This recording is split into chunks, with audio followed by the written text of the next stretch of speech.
And now, lend us your ears for an update from Nebraska Corn.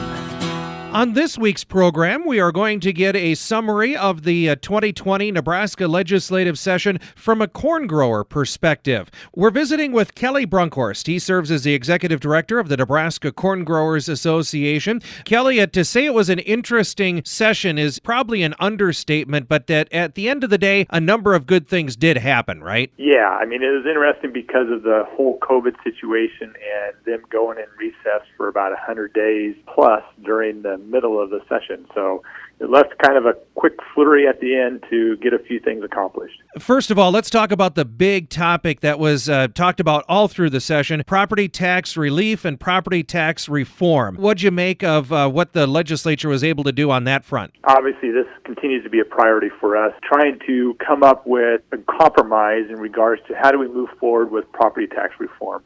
Ultimately, at the end of the day, a strong group that was brought together by Speaker Scheer brought a grand compromise that included property tax relief of $125 million this year. Looking down the road 4 to 5 years, that fund will have an additional $375 million in property tax relief in total for all Nebraska property owners. But Kelly, will the conversation about reform of property taxes, you think that'll continue in the future? We do, because ultimately what it comes down to is we've got to fix the underlying issue, and that's how we fund K-12 education across the state of Nebraska. Kelly, you said there were some other wins for corn growers that came out of this year's session, too. Tell us about those. Well, one of the key ones was an overload exemption clarification. Last year really brought to light some of the glaring holes in the overload exemption that a number of producers utilized during harvest, especially last year when we had wet corn. They were taking that to the farm, and then from the farm they needed to take it into market. Currently in the statutes, there was kind of a hole there that from farm storage to market was not allowed to be able to utilize the harvest exemption of 15%